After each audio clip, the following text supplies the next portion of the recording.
நீங்கள் ஆவலுடன் எதிர்பார்த்த யூபி சீரீஸில் இருந்து ஒரு சம்பவம் உங்களுக்காக. அதாவது யூபியில் மதவாத அரசியல் பீக்கில் இருக்கும். அவங்களுக்கு நல்லா தெரியும் அங்கே எப்படியான மதவாத அரசியல்களாக இருக்கும் அப்படின்னு சொல்லி.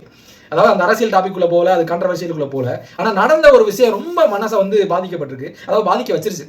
நான் மட்டும் அதை அனுபவிக்க மாட்டேன், உங்களுக்கு தெரியும் நான் எவ்வளோ நல்லவேன்னு சொல்லி. அதனால அந்த விஷயத்தை என்னன்றதை உங்கள்கிட்ட நான் கன்வே பண்ணுறேன்.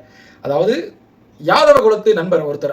யாதவ குலத்தில் பொதுவாகவே என்ன நினைப்பாங்க அப்படின்னா அவங்க எல்லாமே டைரக்டாக கிருஷ்ணர் இருக்காரு, காட் கிருஷ்ணர் அவருடைய வழித்தோன்றர்கள் நினைப்பாங்க.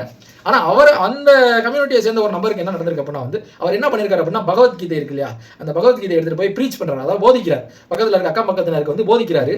அதை தெரிஞ்சுக்கிட்ட நம்ம பிராமண சகோதரர்கள் என்ன பண்ணியிருக்காங்க அப்படின்னா இது நாங்கள் மட்டும்தான் பண்ணணும், நீ பண்ணக்கூடாது, நீ பண்ணனால இந்த மண்ணை நீ அழுக்குப்படுத்திட்ட, அசுத்தப்படுத்திட்ட, அதனால உனக்கு மொட்டை அடிக்கப்பட்டு நீ எங்கள் குலத்து பெண்கள் காலில் விழுந்ததுக்கு அப்புறம் உன் தலையில் மாட்டு முதத்தை தெளித்து உன்னை நாங்கள் புனிதப்படுத்தோம்னு சொல்லி அந்த ஆள் மொட்டை அடித்து அந்த பெண் காலில் விழுக வச்சு மாட்டு முதத்தை தெளித்து அவங்கள சுத்திகரிப்பு பண்ணியிருக்காங்க.